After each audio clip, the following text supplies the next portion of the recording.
We started coming to C3 at the beginning of 2020. I had been to other churches, sort of tick boxing, at Christmas and Easter. I believed that I was already a Christian and didn't need anything else from this environment. So the relationships and connections and encounters with God that then came, very unexpected, massive surprise. There was definitely something different that they had that I didn't. I didn't necessarily know how to access it. I didn't know what it was. So I had to, I guess at that stage, be quite patient. I sort of explored options that the church offered. So there's like small groups. There was an alpha course running, which was really helpful from sort of starting from the beginning, understanding, being curious, being able to ask questions that don't have all fancy words in it and that actually can feel intimidating in big environments.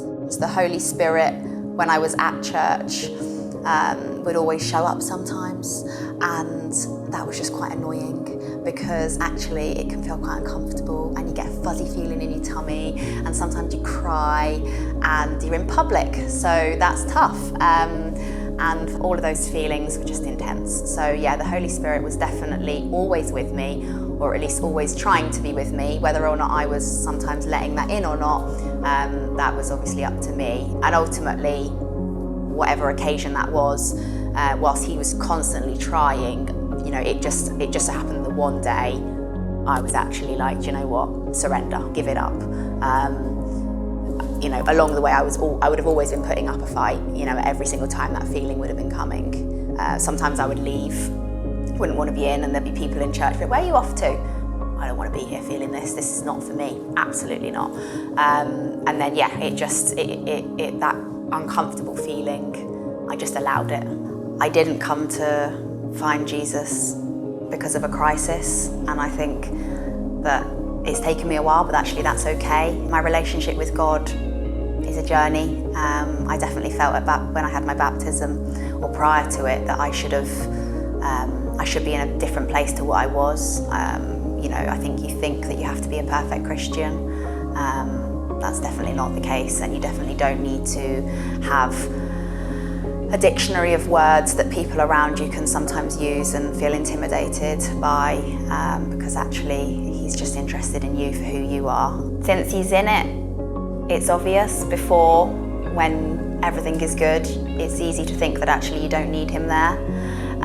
But as soon as he comes into it and you're intentional about listening to him, opening your eyes and ears, you understand that actually all he wants is the best for you. We've taken on a new project at the back end of last year as a family.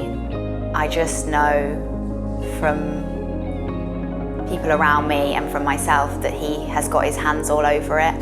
There has just been calm at points where there wouldn't have been before. There's been moments where I haven't needed to react and I've just felt actually this is rubbish, but it is what it is. And no, actually there's something else to it. I feel as though someone's just holding me up, especially in those moments where I don't know what's going to happen and I need calm. There's just a presence, similar to when I was saying that actually that annoying Holy Spirit in church is there making me feel all fuzzy. In that tricky meeting, he's also there, just actually saying, I got you, this is okay. And it just makes everything feel better. It doesn't change the situation, still a tricky meeting, but it just means that you actually know there's someone else there with you.